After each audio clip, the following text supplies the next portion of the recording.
Welcome to the Investor's Playbook, your voice in Scottsdale and Paradise Valley luxury real estate. Whether you're a seasoned investor or new to the game, consider this your edge. And now, your host, Frank DiMaggio. It's time! Welcome back to another episode of the Investor's Playbook. If you tuned in last week, you know that we talked about the importance of picking the right real estate agent right off the bat and how to pick that real estate agent. Kind of piggybacking off of that into this segment, we are going to talk about why we think the market is going to shift and how that market is going to shift from just picking a normal everyday real estate agent to picking a real estate agent who also is an investor and a builder, especially in the luxury market when you're talking multi-million-dollar transactions. When I talk about this with some of my buyers and sellers, I almost always use the same example. If you're in an unfortunate circumstance where your partner were to happen to break their leg, and you've got to go to an orthopedic surgeon and you interview the top 50 orthopedic surgeons in town, most likely most of you are going to tell you that they're going to repair the leg probably in a similar fashion. And you're going to boil that list down to the top 10 based on reputation, how long they've been doing the procedure, and a number of different factors. And now, how do you pick the final one? How do you pick who actually does the procedure? Well, if one surgeon asserted themselves and said, I just want to let you know that not only am I an orthopedic surgeon, but I'm also a plastic surgeon. I'm board certified, and I'm going to do the procedure just as well as the other 9 people that you're looking at. But let me tell you, the scar is going to be really minimal, and it's going to be the least visible of all the people you're considering. Of course, that would be the option that you would go with. The same thing is going to happen in the real estate world. If all the different real estate agents are offering similar services at similar commission rates, and you get down to it and you've got a luxury home or you need to buy a luxury home and you need that one little factor that's going to be that differentiator, it's going to be that they're an investor and they're a builder. And they bring that little special something to the table that may have a huge impact, just like that scar would on your partner. So the question is, why an investor? Why a builder? What is that factor that they're going to bring you, just like the plastic surgeon would, to minimize that scar that's going to make the difference in your deal? Well, let's talk about if you're a buyer. You're a buyer, you're walking through the house, and you've bought homes before. If you're going to buy a luxury home, I'm sure you've bought homes before. Ask yourself this question. Do you know what the most expensive line item is when a builder is building a house? Typically, it's probably windows and doors. And it's usually, if not the most expensive, one of the most expensive. Do you know the difference in some of the window and door manufacturers? Do you know the difference in the quality, in who installed the windows? All these different little factors. Have you ever really dug into that when you're walking through a home? Probably not. And it's a line item that could fluctuate between $200,000 to $2 million. And there's a huge difference in the quality of the home, the price of the home, how well the home is going to be insulated, a whole number of factors just based on the window and door package. Is your average real estate agent going to have any knowledge of that difference? Probably not. Is it something your real estate agent is going to talk to you about? Are you going to go through the windows and doors, open and close them, know the difference between the different manufacturers, know the difference between the different materials? Do you know the cost difference between aluminum clad, all aluminum, and steel? How much of a price difference there is? How it affects the value of the home? Have you ever talked about that in a previous real estate transaction? If you haven't, you're not getting the level of service that you deserve, because it's a major factor when talking about the build construction of the home, the value of the home, and really how the home looks both inside and out. Along the same lines as the windows and doors, another really expensive item that's rarely talked about in a real estate transaction, that as a builder, you know the importance of not only what you select, but the price of what you select, is the roof. Granted, there's going to be circumstances where an architect is going to pick a certain style house, like a Spanish style house, and of course they're going to go with a Spanish style roof. But in all the times that you've purchased real estate in the past, have you ever talked about the difference between standing seam, a concrete tile, a shake roof, or maybe even a slate roof? Do you know the difference in cost? Do you know the difference in performance? Do you know why one architect would pick one over the other? I don't think this is ever really talked about in a real estate transaction, and it should be. It is what is protecting your investment. It is one of the most critical parts of the build. And I think it needs to be talked about more often. If you've got a builder and an investor who's representing you, they're going to be able to go over the different intricacies of why a certain roof was picked. Was it picked because of cost? Was it picked because of the architectural style? And what you're getting with that roof. What you're getting if you're going to spend $5, $10, or $15 million. Well, what was put on there? Here's another factor. What's the difference between a pitched roof and a flat roof? Do you know the cost difference? A lot of builders will build flat roof, not because the market's going that way, but because it's the least expensive way to build a house. You put that elastomeric coating on top, it lasts you maybe 5 to 7 years. Guess who's responsible for having to recoat the roof? It's way past the warranty. It's going to be the homeowner. And you need to be prepared and understand what you're signing up for when you get a flat roof. You need to be prepared and understand what you're signing up for as far as the maintenance, as far as the chances of getting a leak. Is this talked about in real estate transactions? Almost never. Now, look, I'm not saying don't buy a house with a flat roof. I've built flat roofs. They're fine. The question is your real estate agent going through this with you? Or are they just saying, look, you like this house, it's a flat roof, who cares? Let's just buy it. There should be these conversations so that you're going into this transaction with your eyes wide open and you know what your responsibilities are to maintain that multi-million-dollar home. Another important aspect of the house that's often overlooked is the cabinets. Of course, everybody who goes into the house looks at the cabinets. They make sure that they're soft close. They look at the color and they make a determination on whether they're good cabinets or not. It goes far beyond that. I can tell you right now that there is somebody who is watching this podcast who lives in a house that's over $5 million with prefab cabinets.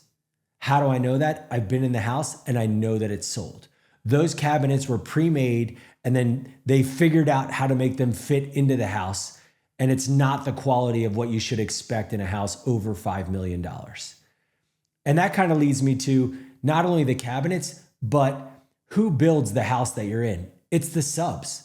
The general contractor absolutely oversees them and they're helping or making the selection of the subs. But at the end of the day, the subs are building your house. If you're buying a new home and you want to know the quality of what you're getting, you should be asking the builder for their sub list. Why? Number one, if you dig into those subs, you're going to get a really good understanding of the quality of your house.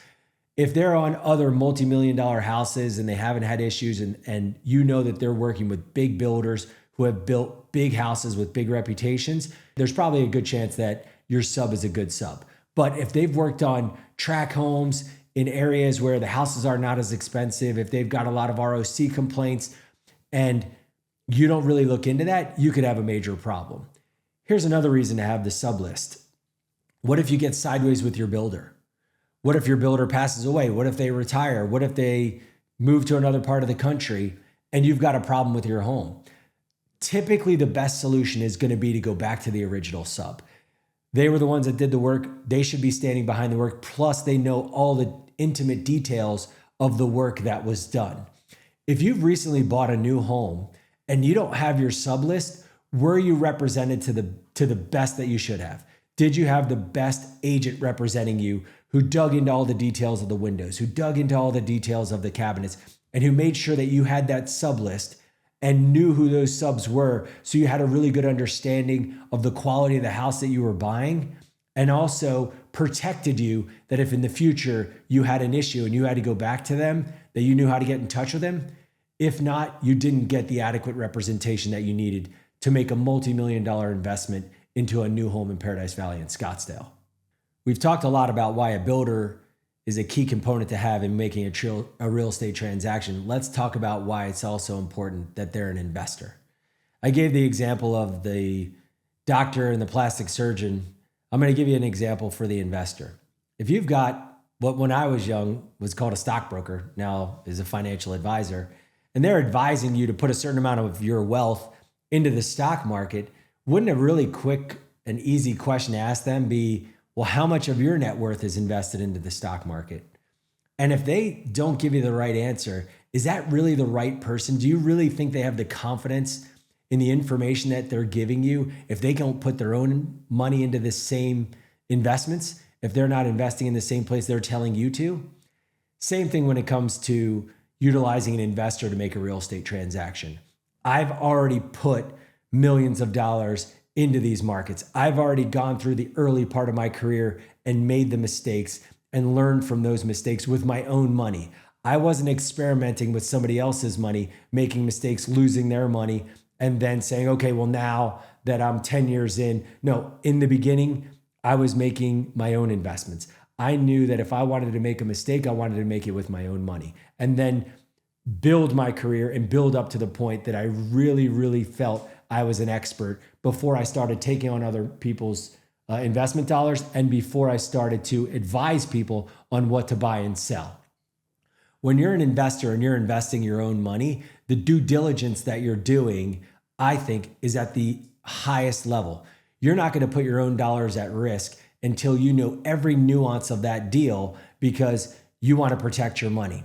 That's the same due diligence that should be going into when somebody's advising you to make that huge investment into a personal property or to an investment property. And are they doing that? You can think about your past real estate transactions and answer that question yourself. Do you really think that they did the proper due diligence to understand all the aspects of the neighborhood, even the side of the street you're on, the architect that was involved in the build, the builder that was involved in the build, the subs that were involved in the build quality, the windows, the cabinets, all the details, the tile, the wood floors, and what was selected and who selected it, even the interior designer. Were all those details taken into account when they were advising you to make this huge investment into this property? Or was it you like it and they were looking for their commission? This is why picking an investor is key. They've already gone through all these trials and tribulations. They've already seen all the pitfalls and all the mistakes. And hopefully they've learned from them that by the time they're representing you, they're giving you the best information. And they understand the level of due diligence that should go into advising a client to make a purchase or not, because they've done it for themselves and they've done it with their own dollars. It may not be on every real estate transaction, but there are times when if you're buying a luxury home, or especially if you're investing, they're going to need a loan. And there's no better person to talk to than an investor. Somebody who's borrowed over $100 million in their career is going to have a lot more knowledge on the lending side of the deal than your average real estate agent. Your average real estate agent's got mortgage brokers who take them out to lunch. They try to court them. And what do they really understand about their lending practices, their areas of expertise? And have they ever even really borrowed money from them? Probably not. Most likely never. So if you are in a position where you want to leverage and you do want to get a loan and you're talking about a luxury transaction, there's not going to be nearly as many players that are lending in that space as there are your average $500,000, $600,000, $700,000 deal. And you want to deal with somebody who's not only been in that space, but has evaluated the different lenders, knows which lenders are specializing in new build, remodels, or pre-existing homes, and most importantly, their rates, their points, and how they've dealt with other loans in the past because you've borrowed from them. I think most people aren't looking at this because there's a lot of cash transactions at this level, but there's going to be some loans. And if you're especially a real estate investor who's trying to leverage your capital, knowing who the best lenders are, knowing how to stretch those dollars so you can do multiple deals, and making sure that you're getting in bed with the right lender is going to be a huge part of really building a portfolio out and being successful. You want to deal with an investor who's already been down that road, who's got all the pertinent information, who's already borrowed from these individuals and can lead you in the right direction during the loan portion of your deal. When buying a house, whether it's a pre-existing house or a new house, we all know that no home is ever perfect. And once you live in the house, there's going to be issues. So why is working with a builder so important? Well, let's say you buy a pre-existing home. You get through the inspection period, and we've already talked about the importance of having a builder there. You're going to have that list of repairs, and you know that if the homeowner does the repairs, they're going to do them as cheap as possible. They're going to do them as quickly as possible just to get to the finish line and close the house. And if you're stuck with doing the repairs and you don't have a builder on your team, how are you going to get the repairs done? How do you trust the subs? Who's going to warranty the work? Who's going to oversee the work? And is it worth your time to do it? But let's talk about after close. You close on the house, you're in the house. Inevitably, there's going to be issues. And if you don't buy a brand new house and you don't have that 2-year builder's warranty, those issues are now yours. Let's say you've got stucco cracks. Let's say that you want to stucco a wall that wasn't already stuccoed. I can give you a million different examples of things that are going to either pop up because they're going to need repair or because you want to improve the house. Now, the $1 million question, what do you do? Of course, you can go out there and do a whole bunch of due diligence, try to find somebody who will help you, and to try to find a great builder who's going to take their time away from what they're doing if they're busy to come help you with a stucco crack or to come help you with a minor detail that you're looking to improve on the house. The chances of them taking the time to go do that are almost zero. If they're good, they're too busy. There's not enough profit margin to come help you. So now you're stuck. Unless, of course, your agent is also a builder. They've made commission on the transaction, and if they want to protect their reputation and you've got those small issues with their house, that's going to be your source of who you're going to go to help with a stucco crack or to help with a minor repair or to help with a minor improvement that you want to make. Most likely the builder is going to give you a sub that they currently work with. I call in favors all the time with my sub base and say, look, I've given you all these houses to stucco, to paint. I have a client on the real estate side who needs some help. I know this isn't a big profit deal, but I need you to go over there and do a good job, and I need you to give them a fair price. When you buy a house, are you thinking that way? Are you thinking about what's going to happen the next 10 years when you've got this house and when problems occur, who you're going to turn to? Probably not. That's why the market's going to shift. Once the public realizes that builders and investors are going to start to become real estate agents and they're going to offer you this added level of service, it is going to be a huge important factor as to who you select. Because once you buy that house, anybody that's owned a house before, and almost everybody who's buying at the luxury level has already been down this road, you know problems are going to arise. Roof leaks, stucco cracks, improvements you want to make, and a whole number of factors that are going to come into play. And to have that resource that's on your team, that's already been paid a commission, that you know is going to help you, is going to be a huge, huge time savings, money savings, and headache savings for buying that asset. Now let's talk about if you bought a brand new home. You buy a brand new home, is all the AV going to be included? Is all the window treatments going to be included? Are all these different factors going to be included? In this market right now, typically, they're not. So the question you have to ask yourself is, who's going to do the AV work? Are you going to trust the builder and who they recommend to you? Or do you want a builder on your team who's going to recommend that AV person, who's going to recommend people to do your blinds, and who also knows all the little tricks as to how you can cut corners in a build, all the places that they've seen in the past on where they try to save money and where people cut corners. Builders know where those aspects of the build are, and they're going to be the best to advise you when you're buying this home. You want a builder representing you if you're buying a new home. You want their advice, their experience, and their knowledge of where people typically cut corners, and when it's time to do the AV, the blinds, or anything else that wasn't done by the original builder, to make sure that they're recommending the right subs at the right price to get the work done. So in regards to no house is perfect, it may be scary to say this, but in Paradise Valley and Scottsdale, $5 million just doesn't buy you what it used to. So what you're seeing is a lot of buyers who are coming into the market. They've got a budget and they have a list of expectations for that house, and they're unable to find it. So what are your options? Your options are you don't live in Paradise Valley or Scottsdale, or you find a house that's below your budget and then you bring it up to the expectations that you have. It's something that we're seeing way more often now that prices have really increased since COVID. So of course, if you're going to do something like that, you're going to need a builder. And when you're buying the house, the big question you're going to ask yourself is, how far does $500,000 go? How far does $750,000 go? How far does $1 million go? And to think that you're going to have a contractor who's going to go around to all the different showings and all the different days and all the different times and continuously consult you on the things that you want to do and the cost of those things is just unrealistic. So what you need is you need the builder to be your real estate agent. That way, as you're going to those different homes and you have questions about wanting to replace countertops, wanting to replace flooring, that builder is there to give you a really good assessment of how much it's going to cost, how long it's going to take, and if you can meet your goals and needs and wants with the budgets that you have. The last thing I'd like to talk about is the finishes of a home. If you're not a builder or an investor, what do you really know about the finished quality of the home?